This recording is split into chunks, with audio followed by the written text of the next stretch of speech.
Assalamualaikum warahmatullahi wabarakatuh. Oke, good morning all.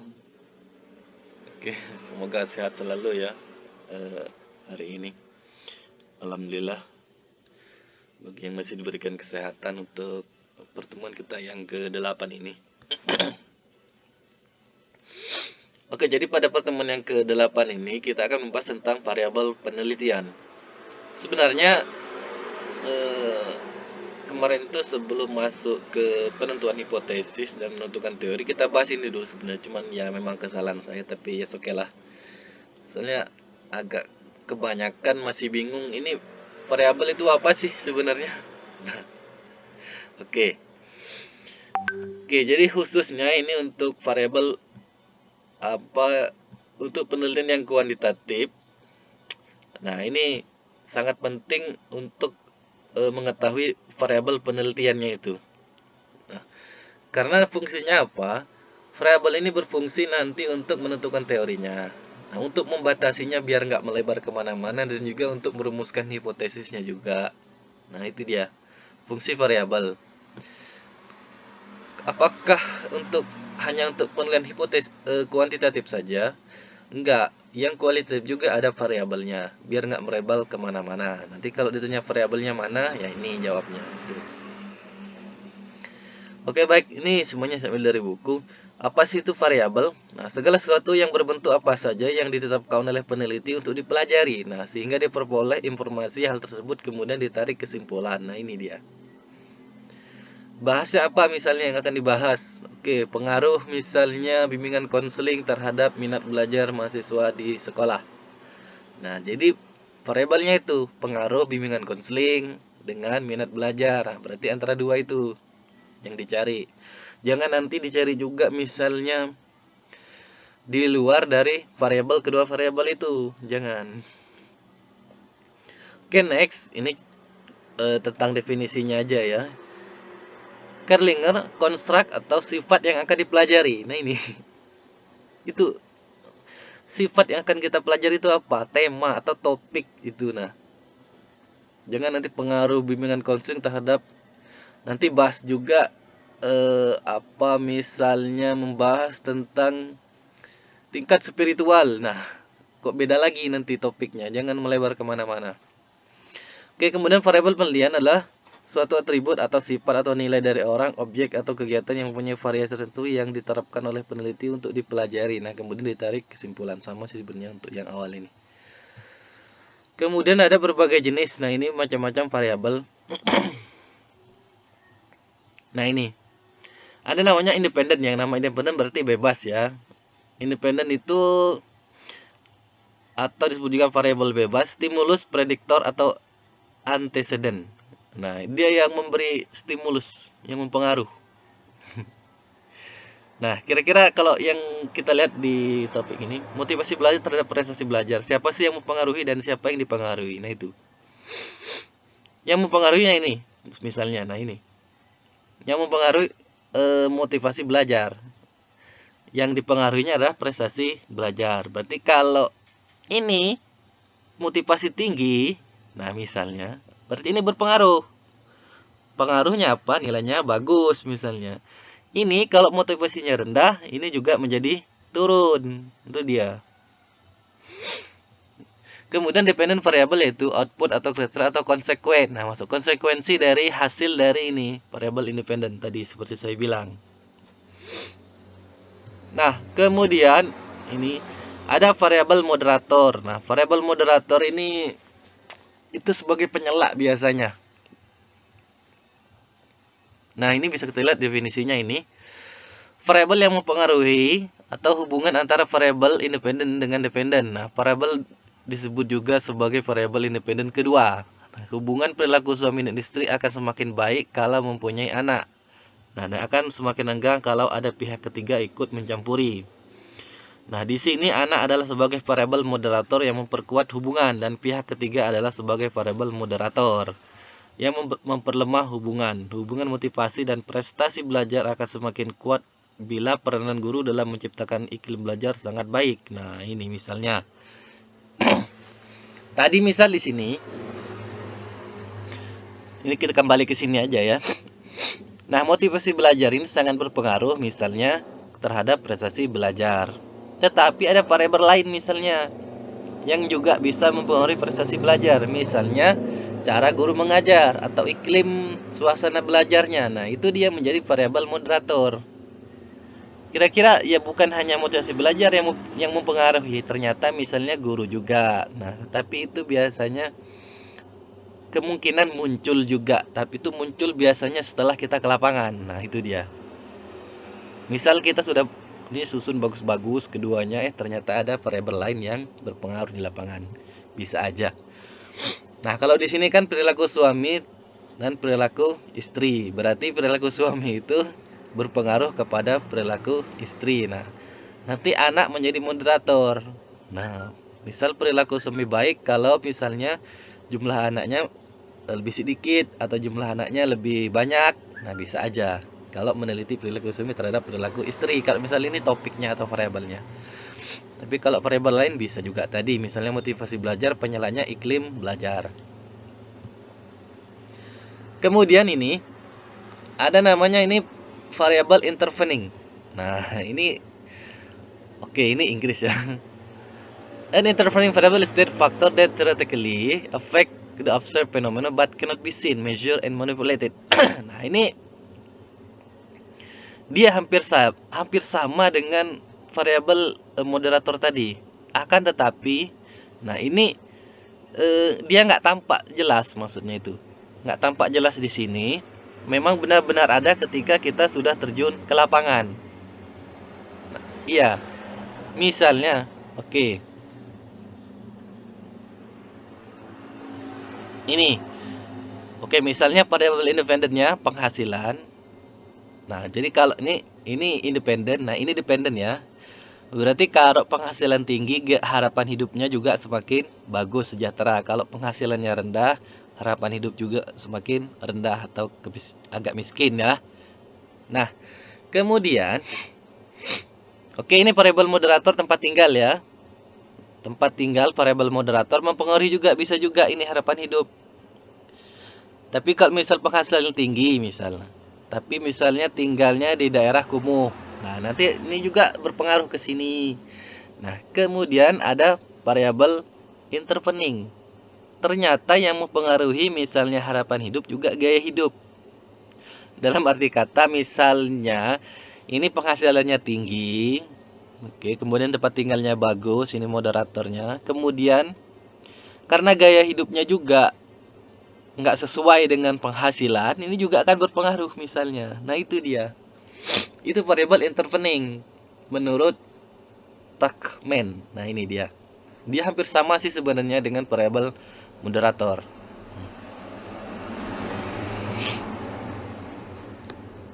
Mempengaruhi hubungan antara kedua independen dan dependen. Nah, ternyata masuk dia. Itu dia. Nah, kemudian ada variabel kontrol di sini. Variabel kontrol di sini variabel yang dikendalikan atau dibuat konstan sehingga hubungan variabel independen terhadap independen tidak dipengaruhi oleh faktor luar yang tidak diteliti. Contoh di sini misalnya. Ini sebenarnya faktor juga muncul sih. Nah, misalnya mau meneliti, misalnya begini ya, ini simpel aja ya. Tingkat pendidikan SMA atau SMK terhadap keterampilan mengetiknya. Nah, ini dia. Ini bagaimana sih, maksudnya siapa sih yang lebih bagus? Kita mau mencari pendidikannya ini. Nah, pendidikannya mana, SMA atau SMK? Ini lebih bagus kalau membandingkan ya, kayaknya lebih berat antara pendidikan SMA dan SMK, siapa yang lebih cepat mengetik. Nah, kemudian variabel kontrolnya, kalau mau mengetik misalnya yang disiapkan ya naskahnya juga, kemudian tempatnya juga, misalnya kalau mengetiknya di lantai, nah itu dia. Kemudian kalau mesin tiknya beda, nah itu. Ini semuanya harus sama variabel ini. Jangan sampai ini berubah-berubah, misalnya untuk yang SMA naskahnya lebih panjang atau lebih rumit atau lebih kompleks, kemudian tempatnya beda. Enggak, ini semuanya sama. Ini disebut variabel kontrol. sebagai alat untuk mengetiknya atau mengetesnya siapa yang lebih cepat. Nah, itu dia. Ini biasanya disebut dengan variabel kontrol.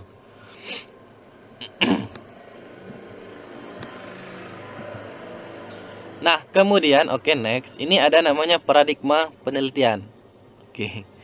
Paradigma itu apa sih? Yang lebih jelas pola pikir. Pola pikir. Ini tipe. Nah, pola pikir yang menunjukkan hubungan antara variabel yang diteliti yang sekaligus mencerminkan jenis dan jumlah rumusan masalah yang perlu dijawab melalui penelitian. Teori yang digunakan untuk merumuskan hipotesis, jenis dan jumlah hipotesis, dan teknik analisis statistik yang akan digunakan. Nah, ini. Jadi bagaimana sih untuk menjawab dari rumusan masalah? Ini sebagian dari itu masih bingung menentukan rumusan masalah. Mungkin bahkan masih bingung ini masuk ke kuantitatif atau kualitatif. Nah, ini parah lagi ini. Oke, ini pola pikir itu hubungan antar kedua variabelnya. Oke, ini yang paling sederhana dan yang paling banyak kita gunakan.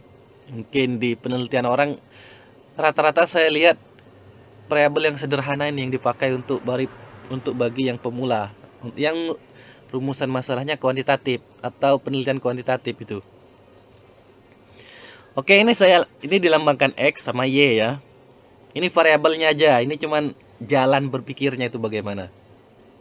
Oke, ini ada tanda X itu kualitas guru. Nah, ini kita buat kualitas guru ya. Kemudian yaitu prestasi belajar murid. Berarti variabel independennya ini, kualitas guru, nah akan mempengaruhi prestasi belajar murid. Nah, kalau gurunya nggak pernah masuk ya berpengaruh tentu saja. Atau gurunya yang nyampainnya nggak jelas. Nah, rumusan masalah yang bisa dibuat, nah ini. Rumusan masalahnya ada dua. Kalau deskriptif biasa ini jarang ditampilkan walaupun memang Nah, biasanya ini langsung ditampilkan di latar belakangnya. Nah, di sekolahnya. Bagaimana misal kualitas guru di sekolah itu? Ini deskriptif ya, kalau bagaimana menjelaskan sesuatu.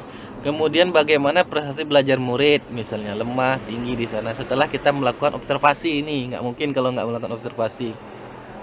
Atau kita kasih kuesioner dulu ini ke gurunya, atau kasih kuesioner juga ke siswanya, kuesioner surveinya. Nah, ini dia. Nah, kemudian ada hubungan asosiatif ini yang lebih penting. Ini rumusan masalah yang bisa dibuat. Bagaimanakah hubungan atau pengaruh kualitas guru dengan prestasi belajar murid di sekolah mana misalnya. Nah, dari misal rumusan masalah ini tentu saja kita sudah bisa bikin hipotesis dari rumusan masalah ini. Bagaimana sih?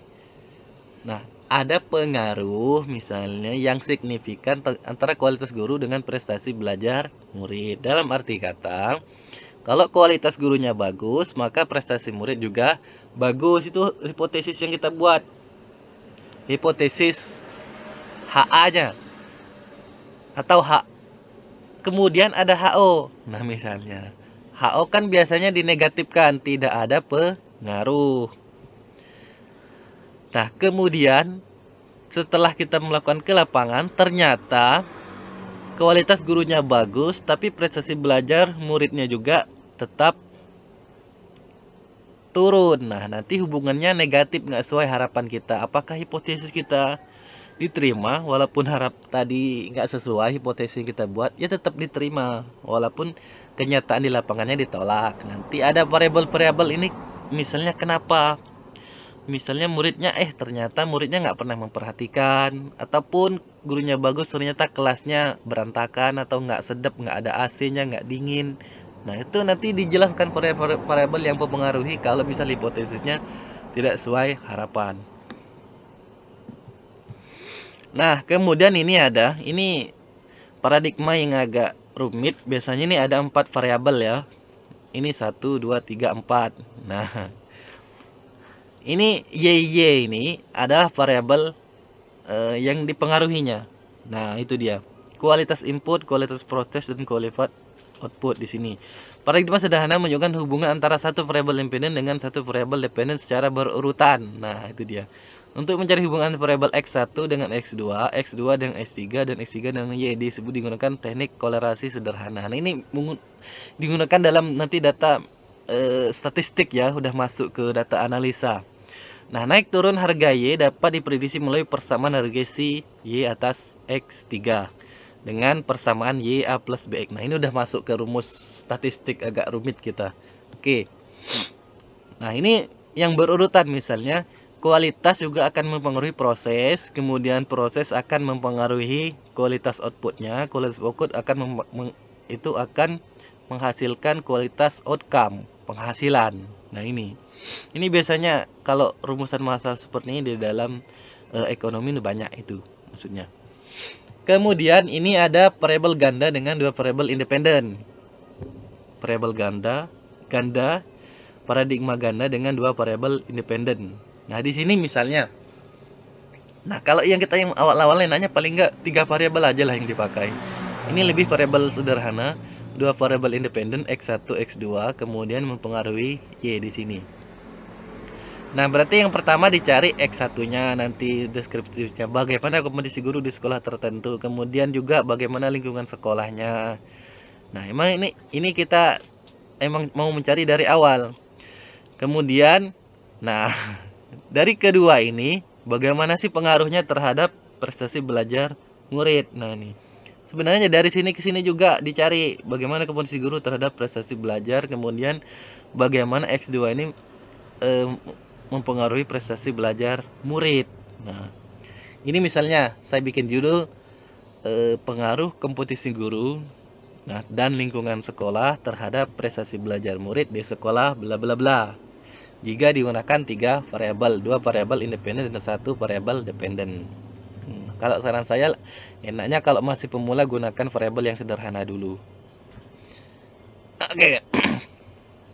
Nah, kalau yang ini paradigma ganda dengan 3 variabel independen. Nah, ini lebih repot lagi, ini banyak ini. Nah, ini semuanya menggunakan survei ini kalau saya lihat. Nah, ini ada X1 kualitas mesin, pengalaman kerja, kemudian ada etos belajar. Nah, produktivitas kerja. Ini biasanya di perusahaan. Di perusahaan misalnya yang ada mesinnya atau di pabrik. Nah, misalnya kualitas mesinnya bagaimana sih di pabrik tertentu, kemudian pengalaman kerja karyawannya bagaimana, kemudian 3 etos belajar. Etos belajar ini yang pemula itu bagaimana niat mereka untuk belajar. Kemudian, nah akan mempengaruhi produktivitas kerja mereka bagaimana. Nah, ini panjang ini judulnya kalau dibuat ini.